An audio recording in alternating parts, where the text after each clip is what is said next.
Ağzımız açıldı, uzumuz küldü. Toprak bereketi, yağmur geldi. Keyfim yeriga, sazım ahanki. Keyfim yeriga, sazım ahanki. Garip insanlardı Sopi ağası, hem garip fakirdi Sopi babası.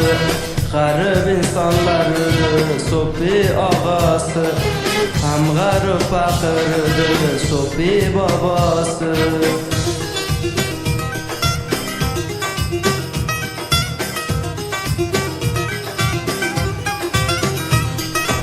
Bereketli Allah bizden almasın. Amin elhamdülillah. Hoş bulsun dostlar, mektepler açılsın. Amin elhamdülillah. Hudadan dileymen vatan abad bulsun. Garip insanlardı Sopi ağası, hem garip fakirdi Sopi babası. Garip insanlardı Sopi ağası, hem garip fakirdi Sopi babası.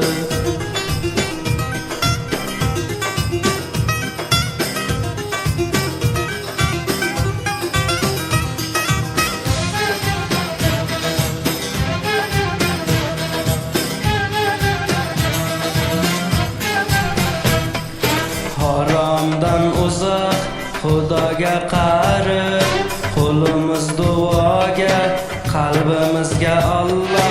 Xudoyim yo'qotsin beinsoflarni, Xudoyim yo'qotsin beinsoflarni. G'arib insonlarni Sopi og'asi, ham g'arib faqirdi Sopi bobosi.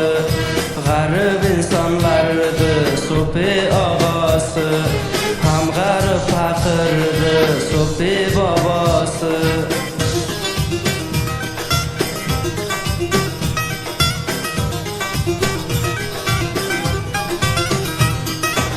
Bereketli Allah bizden almasın. Amin elhamdülillah. Hoş bulsun dostlar, mektepler açılsın. Amin elhamdülillah. Xudodan dileymen vatan abad bulsun. Garip insanlardı Sopi ağası, hem garip fakirdi Sopi babası. Garip insanlardı Sopi ağası, hem garip fakirdi Sopi babası.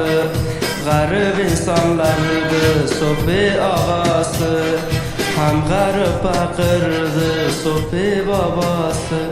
Garip insanlardı Sopi ağası.